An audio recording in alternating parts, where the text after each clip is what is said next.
বোঝে না, বোঝে না, সে বোঝে না, বোঝে না, বোঝে না, বোঝে না, বোঝে না, বোঝে না, বোঝে না। শ্রোতা বন্ধুরা, এই কণ্ঠস্বরটি আমরা বুঝি, ভীষণভাবে বুঝি। সঙ্গীত প্রেমী বাঙালির বড় আদরের, বড্ড ভালোবাসার এই কণ্ঠস্বর। শিশু শিল্পী থেকে আজকের ভারত বিখ্যাত সঙ্গীত শিল্পী অন্বেষা, আকাশবাণী কলকাতার মহিলা বিভাগের এই বিশেষ অনুষ্ঠানে তোমাকে স্বাগত। থ্যাংক ইউ, অনেক ধন্যবাদ। আজকের আলাপচারিতার বা আড্ডার যেভাবেই বলি, শুরুতে একটু জানতে চাইব যে 14 বছর বয়সে শিশু শিল্পী হিসেবে পথ চলা শুরু, তারপরে আজকের এই যে ভারত বিখ্যাত সঙ্গীত শিল্পী বিনা তর্কে, এই জার্নিটা শুরুতেই একটু শুনি যে কিভাবে এই জায়গাটায় পৌঁছলে। এই রে, কোনো জায়গায় পৌঁছেছি বলে তো মনে হয় না, কিন্তু সবাই যেমনি চেষ্টা করে, আমারও চেষ্টা। কিন্তু কাজ করতে করতে আমরা অনেক সময় ফিরে দেখি না যে কতগুলো কাজ করা হয়ে গেছে। ফিরে দেখলে ভালো লাগে, মানে যখন এরকম ইন্টারভিউতে আপনারা জিজ্ঞেস করেন তখন অনেক সময় ফিরে দেখাটা হয়, ইন্ট্রোস্পেকশনটা হয়। তো শুরু হয়েছিল একদম ছোটবেলায়, সেই গান শেখা, তারপরে গানের একটা ইনহেরেন্ট সেন্স ছিল, যেহেতু মা গান করতেন, সেহেতু বাড়িতে গানের একটা চল ছিল। সেই সাংগীতিক পরিবেশটার সুবাদে এমনি গান করতাম, গান করতে ভালো লাগতো। তারপরে আমার যখন 4 বছর বয়স, একদমই ছোট, তখন মা বাবা আমাকে ফর্মালি গান শেখাতে নিয়ে যান আমার গুরুজি শ্রী জয়ন্ত সরকারের কাছে। তো সেখানে আমার শাস্ত্রীয় সঙ্গীতের তালিমটা একটা ফর্মাল ট্রেনিং এর মধ্যে দিয়ে সেইটা শুরু হয়। তারপরে আমার নিজস্ব পার্সোনাল টেস্ট যদি আপনি বলেন, তাহলে একটা ঝোঁক ছিলই, সব রকম গান শুনতাম। বাড়িতে ওরকম কোনো রেস্ট্রিকশন ছিল না যে এই গান শুনবে না বা এটা দেখবে না। তো সব রকম গান শোনার ফলে একটা ইন্টারেস্ট ছিল যে সিনেমার গান, ওটার প্রতি, বা লাইট মিউজিকের দিকে একটা অ্যাট্রাকশন ছিল। তো সেই কারণে পরবর্তীকালে নানান কম্পিটিশনে অনেক সময় বাবাও নিয়ে যেত। তারপর টেলিভিশনে যখন আমি আত্মপ্রকাশ করি, তখন সবাই আমার কথা জানতে পারে। ন্যাচারালি টিভিটা আমাদের কাছে একটা বড় মিডিয়াম, প্রচার মাধ্যম, অ্যাবসলিউটলি।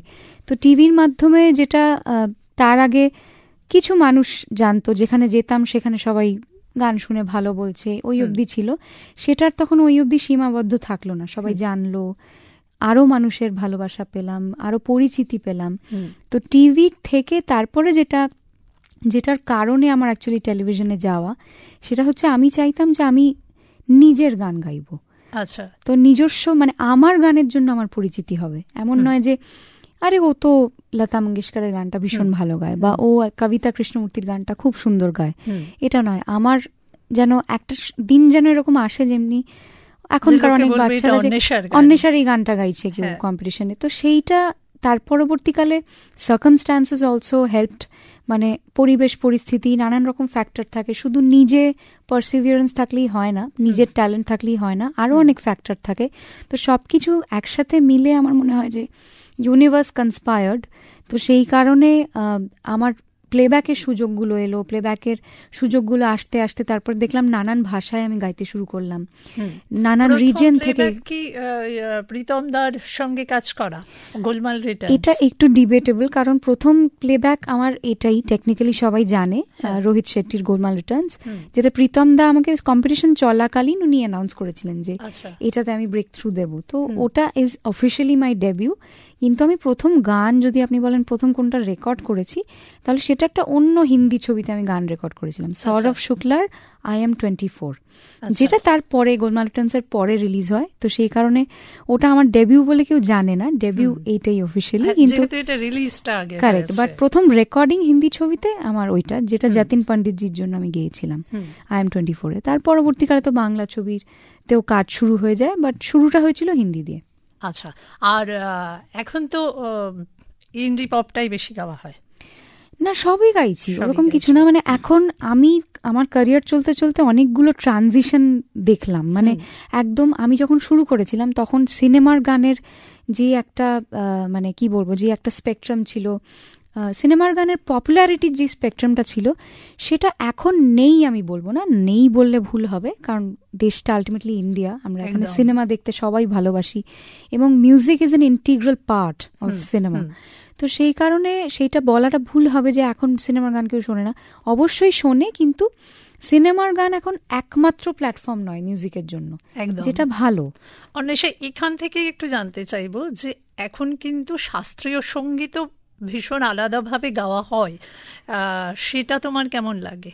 এই যে বিভিন্ন প্রতিযোগিতামূলক যে সমস্ত শোগুলো হয় সেখানেও আলাদা করে একটা পার্ট থাকে শাস্ত্রীয় সঙ্গীত, যেটা একটা সময় পর্যন্ত রিয়েলিটি শোগুলোতে ভাবাই যেত না, এখন সেটা হয়। কেমন লাগে সেটা? আমার মনে হয় যে শাস্ত্রীয় সঙ্গীতের বেসিক যে একটা তালিম, সেটা যদিও অত কম পরিসরে বা অল্প সময়ের মধ্যে সেটা কার কতটা বেস সেটা পুরোপুরি বোঝানো সম্ভব না, যেটা আমাদের সময়ও ছিল। আমরা যখন রিয়ালিটি শোতে এসেছি তখনও আমরা ধরুন সিনেমার কোনো সেমি ক্লাসিক্যাল গান বা সেটা তুলে একটা প্রিপেয়ার করে গাওয়া, সেটা আমরাও গেয়েছি। ইট ইজ ক্রিয়েটিভ অফকোর্স, কিন্তু ওই অত কম পরিসরে কেউ ধরুন পিওর ক্লাসিক্যালে যেতে চায় বা পারসিউ করতে চায়, তার স্কিলটা বোঝা আমার মনে হয় না অত কম সময়ের মধ্যে সম্ভব। কিন্তু যদি আমি একটা অনুষ্ঠান শোনার মতো শুনি তাহলে অবশ্যই ওটা অনেক বেশি কালারফুল, একটা অন্য মাত্রা দেয় শোটাকে। তোমার শাস্ত্রীয় সঙ্গীত শিক্ষার কি একটা অংশ জুড়ে অজয় চক্রবর্তী আছেন? তো উনি আমার গুরুর গুরু, এবং আমার গুরুর কাছে আমার যেই তালিম, আমার গুরুর কাছেও ওনার শিক্ষা পদ্ধতির ব্যাপারে আমি অনেকটা পরিচিত হয়েছি, কারণ ঘরানা অ্যাবসলিউটলি। যদিও I am a representative predominantly of light music, কিন্তু পরবর্তীকালে অজয় জেঠুর কাছে আমার গিয়ে শেখার সুযোগ হয়েছে। সেটা অজয় জেঠুই আমায় খুব স্নেহ করেন, উনিই ডেকেছেন নিজের ব্যস্ত সময়ের থেকে। তো ওনার সাথে এক মঞ্চে বসে কনসার্টও করেছি, মানে থিম কনসার্ট, থিমটা ওনারই কনসিভ করা। রাগ সে বনে ধুন বলে একটা কনসার্টে আমরা গিয়েছিলাম, যেখানে উনি ফিল্ম মিউজিকের ওপর করেছিলেন কনসার্টটা, যেখানে ফিল্মের গান আমি গাইছি এবং সেটা কোন রাগের ওপর বেস সেটা উনি ইলাবোরেট করছেন। তো এরকম ধরনের ইন্টারেস্টিং কিছু কাজ আমার করার সৌভাগ্য হয়েছে ওনার সঙ্গে। অবশ্যই অনেকটা সেই সুযোগ, মানে সেটা ওনার সঙ্গে সময় কিছুটা কাটানো মানেই একটা, আমার মনে হয় একটা সেশনের মতো, একটা ক্লাস। আর এখান থেকেই একটু জানতে ইচ্ছে করে যে তুমি অনেক নামি দামি শিল্পীদের সঙ্গে, অনেক লেজেন্ডদের সঙ্গে কাজ করেছো, এরকম কি কেউ লিস্টে রয়ে গেছেন যাদের সঙ্গে কাজ করা এখনো বাকি রয়ে গেছে বা ইচ্ছে আছে? হ্যাঁ, এরকম অনেকেই রয়েছেন, মানে যেই লেজেন্ডসদের সঙ্গে কাজ করতে পেরেছি, যেমনি ইসমাইল দরবার, বিদ্যাসাগর স্যার, এ.আর. রহমান স্যার, মানে ওনারা আমার সমসাময়িকদের মধ্যে লেজেন্ডারি একদম।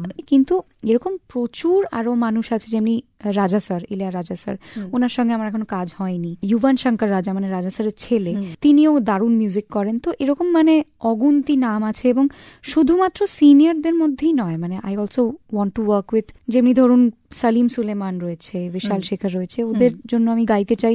পরিচয় আছে কিন্তু অনেক সময় হয় যে কাজ হয়ে ওঠেনি।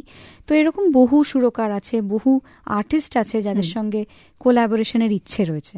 ঠিক, মানে এই রাস্তা ধরেই যদি আসি, তাহলে বাংলা অথবা হিন্দি ফিল্ম ইন্ডাস্ট্রিতে এমন কোনো অভিনেত্রী কি রয়ে গেছেন বাকি, যার লিপে গান গাওয়া অন্বেষার এখনো হয়নি, স্বপ্ন রয়ে গেছে? হয়নি, মানে আমি একটা ছবিতে গিয়েছিলাম ওনার জন্য, মাধুরী দীক্ষিত, কিন্তু গানটা আনফর্চুনেটলি আমার ভার্সনটা বেরোয়নি, অন্য একজনের গলায় বেরিয়েছে। তো সেই কারণে সেইটা হয়ে ওঠেনি আর কি। তো যে অ্যাক্ট্রেসেসদের পছন্দ করি তাদের মধ্যে she is a class apart বলে আমার মনে হয়, মানে আমার অত্যন্ত প্রিয়, ওই জন্য ওটা একটা স্বপ্ন রয়েছে। বেশ।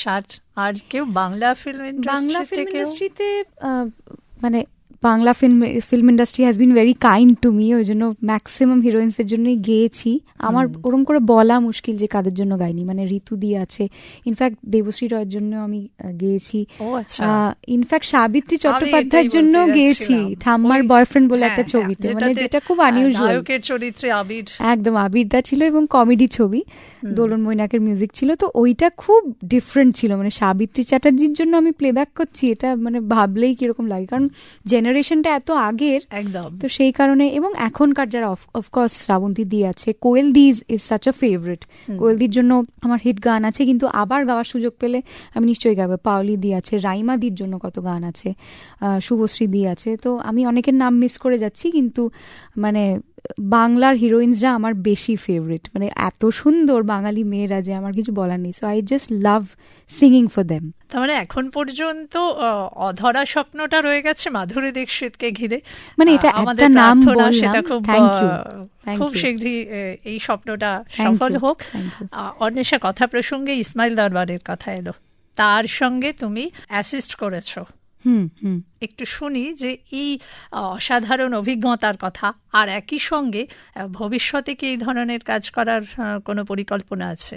দুটোই একটু ছোট ছোট করে শুনতে চাইবো। আচ্ছা, প্রথম অংশটায় যাই প্রশ্নের, সেটা হচ্ছে ওনার সঙ্গে অ্যাসিস্ট করেছি। অ্যাকচুয়ালি ওনার জন্য আমি গান করতেই গেছিলাম, বাট আমি যেহেতু অনেক ছোট তখন, মানে 16-17 ওরকম আমার বয়স, তো ওই কারণে দীর্ঘদিন ওনার অনেক স্ক্র্যাচেস গেয়েছি, এবং অনেক সময় ওনার সঙ্গে একজন কম্পোজারের জন্য কাজ করতে করতে অনেক সময় হয় যে তার কম্পোজিশনসগুলোর সঙ্গে খুব ফ্যামিলিয়ার হয়ে যাই আমরা, মানে অ্যাজ আ সিঙ্গার। তো সেই কারণে উনি অনেক সময় বলতেন যে আমি থাকছি না, তুই একে ডাব করিয়ে নে, বা ওইগুলো তখন আমার জন্য একটা নতুন ধরনের একটা চ্যালেঞ্জ, তো বসে কাউকে ডাব করানো, তো ওইগুলো অ্যাসিস্ট করেছি বলতে ওই ধরনের অভিজ্ঞতা আমার হয়েছে। এবং দীর্ঘদিন ওনার যে কাজ করার পদ্ধতি, মানে হাতে একটা লিরিক্সের কাগজ নিয়ে সঙ্গে সঙ্গে সুর করে, মানে তক্ষুনি সুর হয়ে গেল একটা গানে, মানে এই ধরনের এক্সপ্লোসিভ ট্যালেন্ট, মানে ওইটা সামনে থেকে দেখাও একটা বিশাল ব্যাপার।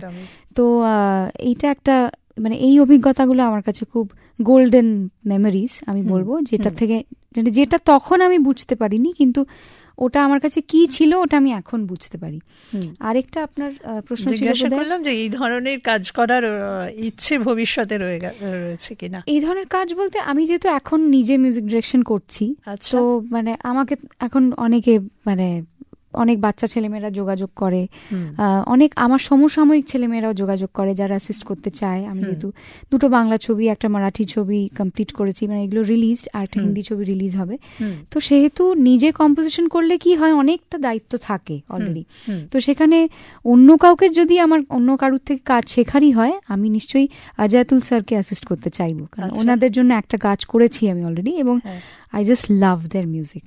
স্মৃতির কথা এলো, গোল্ডেন মেমোরির কথা।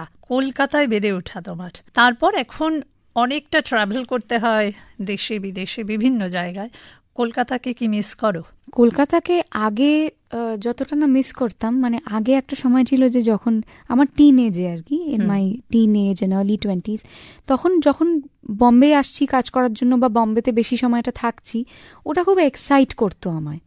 কিন্তু তারপরে যখন, মানে আমি এখনকার বয়সে পৌঁছতে দেখলাম যে কলকাতায় একটা অদ্ভুত, কলকাতায় যখন এসে আমি মাটিতে নাবি, ফ্লাইটটা যখন ল্যান্ড করে, কেন জানি না মনে হয়, আজও মনে হয় কলকাতায় যদি 1 মাসও থাকি, বাকি পুরো বছরটা যদি বম্বেতেও থাকি, যেটুকু 1 মাস কলকাতায় থাকছি মনে হয় যেন বাড়িতে আছি।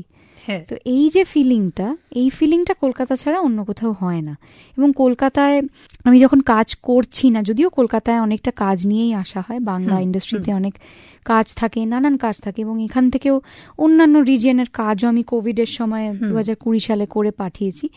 তো সবসময় যে ফ্রি থাকতে পারি তা না, কিন্তু এখানে নিজের লোকজন, সবাইকে মিট করা, সেটা দিদি হোক, মাসি হোক, অন্যান্য ভাই বোন হোক, মামা বাড়ি যাওয়া হোক, সেটা নানান লোককে বা স্কুলের বন্ধুদের মিট করা হোক, সেটা সবসময় যে করে হয়ে ওঠে তা না, কিন্তু অ্যাটলিস্ট সেই ভাবনাটা আমি ভাবতে পারি, কারণ ওরা কাছে আছে একদম। তো সেই ফিলিংটা খুব একটা something that I want to hold on to. Reality show থেকে যাত্রায় শুরু করে মুম্বাই, কলকাতা এবং দক্ষিণ ভারতীয় ইন্ডাস্ট্রি, এই 3টে ইন্ডাস্ট্রিতে কাজ করার অভিজ্ঞতা থেকে তোমার ফারাক কি লাগে অ্যাকর্ডিং টু ইউ? আমার অফকোর্স নিশ্চয়ই সাবজেক্টিভ। আমার মনে হয়েছে কলকাতা দিয়েই শুরু করি। কলকাতা যেহেতু আমার নিজের জায়গা, কলকাতাতে আমার মনে হয়েছে যে বাংলা ইন্ডাস্ট্রি খুব rich in terms of content. Bangla সিনেমার একটা লেগেসি আছে।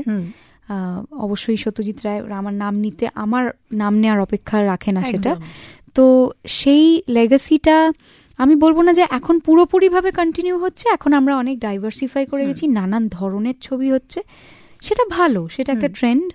এবং মিউজিকের ক্ষেত্রে আমি বলবো যে কলকাতাতেও বেসিক গানের যে ব্যাপারটা, এই কালচারটা আমরা যতদিন ধরে রাখতে পারবো ভালো। কারণ বেসিক গানটা কলকাতাতে যেটা আমরা বাংলা আধুনিক গান বা বেসিক গানের যে চলটা, সেটা অনেকটা হিন্দিতে যেটা আমরা ইন্ডি পপ বলি সেটাকে রেপ্লিকেট করে। তো সেই জিনিসটা মানে অনেক সময় শোতে গিয়ে দেখি যে আমাদের জনপ্রিয় ছবির গানগুলো মানুষ বেশি শুনতে চায়। তো সেইটা আমার একটা সবসময় মাথার মধ্যে কাজ করে যে সেটা কোনো আক্ষেপ নেই, ছবির গানও শুনুক, কিন্তু আমাদের নিজস্ব গানগুলো, নিজস্ব প্রোডাকশনগুলোও যেন পপুলার হয়, যেগুলো আস্তে আস্তে এখন মানুষ সেই দিকেও ঝুঁকছে, সেটা ভালো। বাংলাতে দেখছি আর কি অ্যাজ অ্যান ইন্ডাস্ট্রি কলকাতাতে আমার মনে হয় যে একটা লেড ব্যাক অ্যাটিটিউড আছে, যেটা বম্বেতে নেই। বম্বেতে ওয়ার্ক কালচারটা অনেক বেশি প্রফেশনাল আমার মনে হয়। ওখানে রাত্রির 2টোর সময় ওকে ফোন করে গান গাইতে ডাকতে পারে, তখন আমি যদি বলি যে না কালকে সকালে আসবো স্যার, এখন হ্যাঁ, তখন মানে গানটা আর আমার গাওয়া হবে না, মানে কাজটা আর আমার থাকবে না। তো এই যে যখন তখন আমার ডাক আসতে পারে এবং যখন তখন আমি রেডি কাজ করার জন্য, এই জিনিসটা আমি বম্বেতে কাজ করে এটা আমি ইমবাইব করেছি, শিখেছি। তো যেটা আমার মনে হয় যে ভালো, আমরা কাজের দিক দিয়ে ফ্লেক্সিবল থাকাটা ভালো। আর কলকাতায় মাঝে মাঝে যখন একটু ল্যাথ খেতে ইচ্ছে করে তখন কলকাতা বেশি ভালো লাগে। আর সাউথে বলবো আমার মনে হয় যে খুব larger than life cinema, larger than life music, আর সাংঘাতিক প্রফেশনালিজম। মানে 7টা বাজতে 5 যদি আমি স্টুডিওতে ঢুকি তাহলে কিন্তু আমাকে বকা খেতে হবে। সাংঘাতিক পাংচুয়াল, এবং ওরা ভীষণ এই জিনিসটাতে বিশ্বাসী যে my work will speak for me. মানে আমি বিশাল একটা কায়দার জামা কাপড় পরলাম, ভীষণ গ্ল্যামারাস হলাম, সেটা একটা পার্ট, কিন্তু সেইটাই আসল নয়। আমার ভেতরে কি আছে, আমার সাবস্টেন্সটা কি, আমি আসলে কি রেখে যাচ্ছি, that will speak for me. মানে আমি ওখানকার খুব লেজেন্ডারি লোকেদেরও দেখেছি, তারা খুব সিম্পল কিন্তু এমনি সময় যখন কাজ করছে না, সেটা আমরা রজনী স্যারকে দিয়ে দেখতে পারি। অ্যাবসলিউটলি, মানে উনি যদি অফ স্ক্রিন, মানে ওনাকে আমি মিট করিনি কিন্তু অফ স্ক্রিন আমরা সবাই দেখেছি, উনি কত সিম্পল ভাবে আসেন সবার সামনে, মানে কতটা কনফিডেন্ট হলে ওইভাবে আসা যায় একদম, যে আমার কাজটা আমার প্রতিনিধিত্ব করবে। তো এই জিনিসটা, এই কনফিডেন্সটা আমার খুব ভালো লাগে, যেটা সাউথে আমি খুব বেশি দেখেছি ওখানকার আর্টিস্টদের মধ্যে। এবং ওখানকার মিউজিক নিয়ে তো কিছু বলারই নেই, মানে in terms of music production, composition, আমার যেটা ওখানকার মিউজিকে, ওখানকার গান গাইতে গিয়ে যেটা মনে হয়েছে যে ওরা আমাদের গান বাজনার যে ইন্ডিয়াননেসটা, ভারতীয়ত্বটা, সেই জিনিসটা বজায় রেখে একটা মডার্ন মোড়কে সেটা প্রেজেন্ট করে, যেটা আমার খুব ভালো লাগে। মানে ইনস্টেড অফ এপিং দ্য ওয়েস্ট, মানে বাইরে যেটা হচ্ছে সবসময় সেটাই ভালো, নট নেসেসারি, মানে নিজেদের taking pride in what's your own, এই জিনিসটা কিন্তু খুব ভালো লাগে, যেটা সাউথ ইন্ডিয়াতে অনেক বেশি আছে। এবং এটা শেখারও, আমি আমার সংস্কৃতিকে রক্ষা করে তারপরে যদি কারো ভালোটা নিতে পারি, সেটা আমি পৌঁছে দিচ্ছি, এটা তো শেখারও। এই যে 3টে ইন্ডাস্ট্রির কথা এলো, বাংলা এবং হিন্দি বাদ দিলে ভারতের 11টা ভাষায় তুমি গান গেয়েছো, এটা তো একটা বিশাল বড় পাওয়া। সেই অভিজ্ঞতা কিরকম, আর এটা কি করে সম্ভব হয়েছে? এটা সম্ভব হয়েছে পুরোপুরিভাবে বিভিন্ন রিজিয়নের কম্পোজাররা আমায় ডেকেছেন, সেই সুযোগটা পেয়েছি ওনাদের জন্য। সেটা আমি নিজে চাইলে তো হতো না, তো সেই সুযোগটা পেয়েছি, তারপরে আমাকে প্রুফ করতে হয়েছে। প্রুফ করেছি, ওনারা মনে করেছেন বলে আরও আমার কাজ এসছে, এবং একটা body of work over a period of time সেটা তৈরি হয়েছে। তো I owe my opportunities to my composers, যারা আমাকে ডেকেছেন ইনিশিয়ালি, কারণ সেটা স্টেপিং স্টোন। তো সেইটা দিয়ে শুরু হয়েছে, এবং তার পরবর্তীকালে আমাকে নিজেকে ওই চ্যালেঞ্জটা নিতে হয়েছে, ভাষার চ্যালেঞ্জটা। স্পেশালি দক্ষিণ ভারতীয় ভাষাগুলো এত কঠিন, মানে ওগুলো কথা বলা তো ছেড়েই দিন, বোঝাও সম্ভব না। অনেকে তেলেগুতে আমি এত রেগুলার গাই যে এখন আমার অনেকটা বুঝতে পারি বলবো না, কিন্তু অনেকটা ওই আন্দাজ করতে পারি যে কোনখানে কিভাবে থ্রোটা হবে, কোন শব্দটা কিভাবে বলে। এটাই যে মানে 11টা ভাষার তো উচ্চারণ পদ্ধতি 11 রকম, গান গাওয়ার স্টাইলও আলাদা, এবং যেটাকে আবেগ বলি, এক একটা প্রভিন্সের তো আবেগ এক রকম, মানে যে আবেগটা আমরা বাংলার এই নদী জল ঘাস মাটিতে পাই, সেই আবেগটা রাজস্থানের রুক্ষ মরুভূমিতে নেই। এটা তোমাকে গলায় ধরতে হয় এবং শ্রোতাদের কাছে পৌঁছতে হয় তোমার আবেগ দিয়ে। সেক্ষেত্রে কি সেই ভাষাগুলো বোঝাটা খুব জরুরি হয়ে পড়ে? ভাষা বোঝার থেকে আমার মনে হয় যে ভাষার একটা সুর থাকে। অনেক ছোট বাচ্চাও আমি দেখেছি অন্য ভাষার, সে হয়তো অন্য প্রভিন্সের, সে কথার সুর শুনে কিন্তু উত্তর দিচ্ছে আমাকে। তো কথার একটা সুর থাকে, তেমনি ভাষার একটা সুর থাকে, সুরেরও একটা সুর থাকে, মানে সুরের একটা ল্যাঙ্গুয়েজ থাকে রাদার। তো মেলোডি অনেক সময় যে কোনো জায়গার মেলোডি, সাউথ মানে দক্ষিণ ভারতীয় সুরগুলোর একটা প্যাটার্ন আছে। তো যেটা গাইতে গাইতে আমি দেখেছি যে এইভাবে ওরা প্রেমের গানকে বলতে চায় বা ইমোট করতে চায়, বা এইভাবে এই ইমোশনটাকে দেখাতে চায়, বা ডান্স নাম্বার এইভাবে করতে চায়। তো সেই জিনিসটা আলাদা আলাদা জায়গায় আলাদা আলাদা রকম। মারাঠিতেও এখন খুব ভালো কাজ হচ্ছে, আমি মারাঠিতে অনেক প্লেব্যাক করছি। তো সেই কারণে এই ডিফারেন্সেসগুলো খানিকটা নিজেকে বুঝে নিতে হয়, যে কোথাকার যেমনি আলাদা আলাদা কালচারে, মানে আজকে ভারতবর্ষে আমরা নমস্কার করে গ্রিট করি, কিন্তু ওয়েস্ট থেকে এসছে বলে আমরা হ্যান্ডশেক করাটাও শিখে নিয়েছি, যেটা অরিজিনালি কিন্তু আমাদের সংস্কৃতি নয়, আমাদের নয়। তো সেই যে এই যে কনফ্লুয়েন্স অফ কালচার্স, তো এগুলো বিভিন্ন কালচার মিলেমিশে আমরা সেগুলোর নলেজ থেকে যেমনি বুঝতে পারি, বিভিন্ন ভাষারও একটা বিভিন্ন প্রভিন্সের আলাদা আলাদা ভাষার থেকে বড় আমার মনে হয় যে কালচারটা বোঝাটা, ওভারঅল কালচারটা, তারা কি বলতে চাইছে, তারা কি ধরনের মানুষ। তো সেই জিনিসটা সেখানে কাজ করলে খানিকটা আইডিয়া পাওয়া যায়। আচ্ছা অন্বেষা, এখন আমরা প্রায়শই দেখি যে যারা গান করেন, সঙ্গীত শিল্পীরা, তাদের মাঝে মধ্যে ক্যামেরার সামনে অর্থাৎ অভিনয়ে, আবার ঠিক উল্টোটাও হয়, যারা অভিনয় করেন তারা নিজের গলায় গান গেয়ে করেন, এরকম কাজ। তোমার কি এরকম কোনো ইচ্ছে রয়েছে? না, যারা অভিনয় করেন এখন তারা গান গাইতে পারুন বা না পারুন, এখন গান গাওয়া তো সম্ভব, কারণ এখন এমন সফটওয়্যার এসে গেছে যে কেউই গান গাইতে পারে। এখন তাকে এখন লাইভ গাইতে গেলে তখন কিছু একটা করতে হবে ব্যবস্থা, না হলে তো ধরা পড়ে যাবে। কিন্তু অন্য প্রফেশনের কেউ এসে গান গাইছে, এটা এখন কিছু চমক নয়, সে ইচ্ছে পূরণ করতেই পারে ডিউ টু টেকনোলজি, সেই সাপোর্টটা আছে। কিন্তু আদারওয়াইজ মানে গানের লোক যদি অভিনয় করতে যায়, সে যদি অত্যন্ত জঘন্য অভিনয় করে, সেটা কিন্তু একটা সময়ের পর গিয়ে অ্যাকসেপ্টেড হবে না। হ্যাঁ, কিন্তু অন্বেষার মনে কি কোথাও এরকম স্বপ্ন বনে? না, এরকম আমি ভাবিনি। এরকম অ্যাকচুয়ালি একটা কাজ করেছি, অফার অনেক এসছে, এরকম রিসেন্টলি একটা কাজ করেছি যেটা নতুন বছরে দেখতে পাবে সবাই। একটা ছবিতে, মানে যেই ছবিটাতে আমি নিজে মিউজিক এবং ব্যাকগ্রাউন্ড স্কোর করেছি এবং আমি লিড চরিত্রটা করেছি অভিনয়। It's a Hindi language film, এবং আমি নিজে কাজটা করে আমার ভালো লেগেছে, কারণ শুধুমাত্র এটা নয় যে আমি অভিনয় শিখতে পেরেছি। হ্যাঁ, অবশ্যই ওটা একটা নতুন ধরনের কাজ, নতুন ক্রাফট, সেটার অনেক টেকনিক্যাল ব্যাপার থাকে, এবং টেকনিক্যালটার সঙ্গে ইমোশনটা কিভাবে মেশাবো সেটা একটা মানে আর্ট ফর্ম। তো সেইটা করতে গিয়ে খুব আনন্দ পেলাম, প্রসেসটার মধ্যে গিয়ে খুব আনন্দ পেলাম। কিছু কিছু জিনিস কঠিনও লাগছিল যেহেতু নতুন, কিন্তু শুধুমাত্র সেইটা আমার কাছে মানে সেই জন্য কাজটা স্পেশাল এটা নয়। এইটা এমন একটা ছবি যেখানে আমি ছাড়াও বাকিরা যারা অভিনয় করেছে তাদের মধ্যে বেশিরভাগই গায়ক বা গায়িকা। আচ্ছা, যেমনি আমরা অনেক সময় হলিউডে মিউজিক্যাল দেখেছি যে গায়ক গায়িকারা নিজেরা সামনে স্ক্রিনে এসে নাচছেন, গাইছেন, অভিনয় করছেন। তো সেই জনারটা আমার মনে হয় ভারতবর্ষে একটু নেগলেক্টেড, কারণ ভারতবর্ষে যেহেতু আমরা প্লেব্যাকে বিশ্বাসী, যে একজন সুন্দর দেখতে কাউকে দেখবো স্ক্রিনে এবং পেছনে অন্য একজন সুন্দর গলা শুনতে পাবো। অন্যের সাথে দুটোরই মিশেল। আরে বাপরে বাপ, সেটা জানি না, সেটা অডিয়েন্স বলবে, অডিয়েন্স কিভাবে রিয়াক্ট করে। আমি তো কাজটা করে এসেছি এবং অডিয়েন্স বেরোলে অডিয়েন্সের ভার্ডিক্টটা বলে দেবে যে আদপে কিছু করতে পেরেছি কিনা। তো সেটা মানে ক্রমশ প্রকাশ্য এবং মানে প্রমাণ সাপেক্ষ। বাট আদারওয়াইজ আমার নিজে করে ভালো লেগেছে, কারণ এইটা একটা ট্রেন্ড সেটিং কাজ হতে পারে বলে আমার মনে হয়। বেশ বেশ বেশ, আজকের আড্ডার প্রায় শেষের দিকে চলে এসেছি। একটি প্রশ্ন করে তারপরে শেষ প্রশ্নে যাব। সারা ভারত জুড়ে বিভিন্ন ভাষায় অসংখ্য প্রেমের গান, যার কণ্ঠে সুপার ডুপার হিট, এবং সারা ভারতবর্ষ জুড়ে যার অগণিত ভক্ত, নতুন বছরে কি তারা একটু অন্বেষার লাভ লাইফ নিয়ে কিছু জানবে? এই রে, অন্বেষার লাভ লাইফ নিয়ে তো মানে জানবার কিছু নেই। I have always been very private.